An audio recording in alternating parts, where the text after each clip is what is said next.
सबसे पहले मैंने इधर क्या लिखा है? ना ना, क्या काउंटिंग लिखी है ना? काउंटिंग मतलब ये 1 2 3 4 5 6 7 8 9 और 10। इस काउंटिंग के बारे में हम पूरी मतलब जानकारी हासिल करेंगे। ये जब हम इधर ये 1 क्या हो गया, जब काउंटिंग 1 से शुरू होती है तो 1 क्या है? Natural number. क्या है 1? नेचुरल नंबर कौन से होते हैं? कुदरती number. The counting when we are counting और ordering from 1 is called natural number. जब हम 1 से शुरू करते हैं तो नेचुरल नंबर। जब इस 1 के पीछे 0 लगता है तो वो क्या हो जाता है? जब होल नंबर की क्या डेफिनेशन है? The counting when we are counting और ordering from 0 is called whole number. जब हम 0 से शुरू करते हैं उसे होल नंबर कहते हैं। ठीक जी। हमने काउंटिंग लिखी यहाँ से 1 से लेकर 10 तक। 10 तक लिखी है। 10 के साथ क्या लिखा है हमने? 0 लिखा है ना। तो इस मतलब 0 का क्या मतलब? 0 की क्या मतलब? इसकी वैल्यू है नहीं है? वैल्यू है इसकी। जब ये किसी दूसरे नंबर के साथ इस्तेमाल होता है तब इसकी वैल्यू बनती है। अदरवाइज ऐसे हम 0 लिख देंगे, इधर इसकी कोई वैल्यू नहीं है। नहीं है ना, अलग। 0 क्या? 0 0 ही है। जैसे वाहिद को मैंने पूछा तेरे पास कितने रुपए हैं जी? आज मुझे घर से नहीं दिए, मेरे पास 0 है। इसका मतलब वैल्यू नहीं है ना।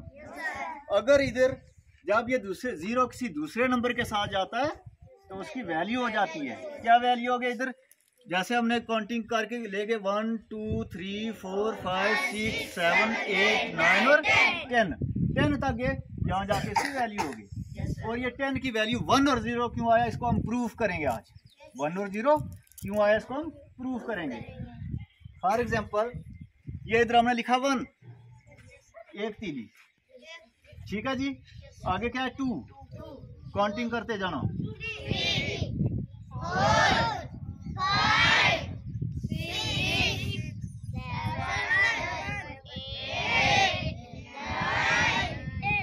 10 क्या हो गया? कितनी तीलियां हैं? 10। अब ये हमने बोला ना 1 और 10, ये जो 1 है 10 की जगह है ना, आगे 0 है ना। मतलब तीली कितनी हो गई?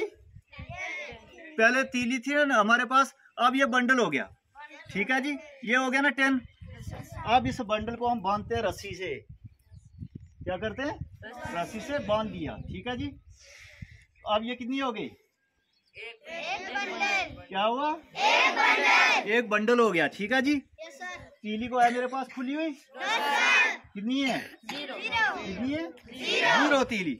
अब इस 0 की ये हमने तीली की जगह नीचे लिख दिया 0, और ये क्या गया? 1 और 0 10 हो गया। ठीक है जी। 10 हो गया कि हमारे पास एक बंडल हो गया, तीली खुली हुई 0 है। नहीं है ना। ये हो गया 10 का कंसेप्ट क्लियर। अब जब हम इधर पढ़ते हैं 1 और 1, क्या पढ़ते हैं? 1 और 1 11 पढ़ते हैं ना, सारे पढ़ते हैं। हमने भी पढ़ा है, ऐसे ही पढ़ा है ना सबने। 1 और 1 11। लेकिन कोई भी चीज हम पढ़ते हैं या लिखते हैं उसको प्रूफ होना चाहिए, उसका प्रूफ भी होना चाहिए। वाकई ये 1 और 1 11 है। आप बोलो ये 1 और 1 11 है? है 11। ये कितनी है? 2 है ना, 2 है ना। ये जैसे हमने 1 और 1, ये 1 और 1 इसके बाद नहीं पढ़ना, इसको क्या बोलना है? 10 और 1 11। 10 और 1 11 कैसे लिखने में 1 और 1 आएगा? क्यों आएगा? क्योंकि एक बंडल और एक तीली। तो इसका मतलब पढ़ने में क्या आएगा? 10 और 1 11। एक और दे। 10 और 2 उधर से उठा के दे।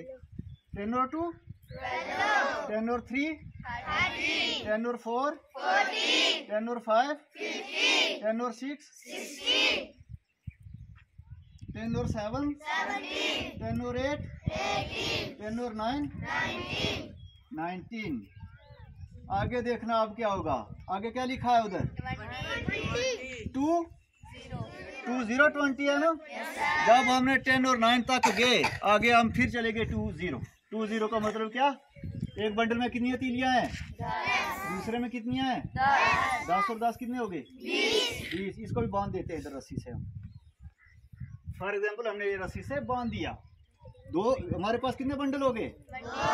2 बंडल, 2 हो गए ना। और ये क्या हो गया? 2, यानी 2 बंडल हो गए। तीली को खुली है मेरे पास? 0 है ना। इसलिए हमने लिखा है 2 और 0 20। ठीक है, ऐसे ही करते करते आप जब फिर 21 22 ऐसे 29 तक जाएंगे, तीसरे बंडल को भी बांध देना है। फिर करते करते आप 100 तक जा सकते हैं।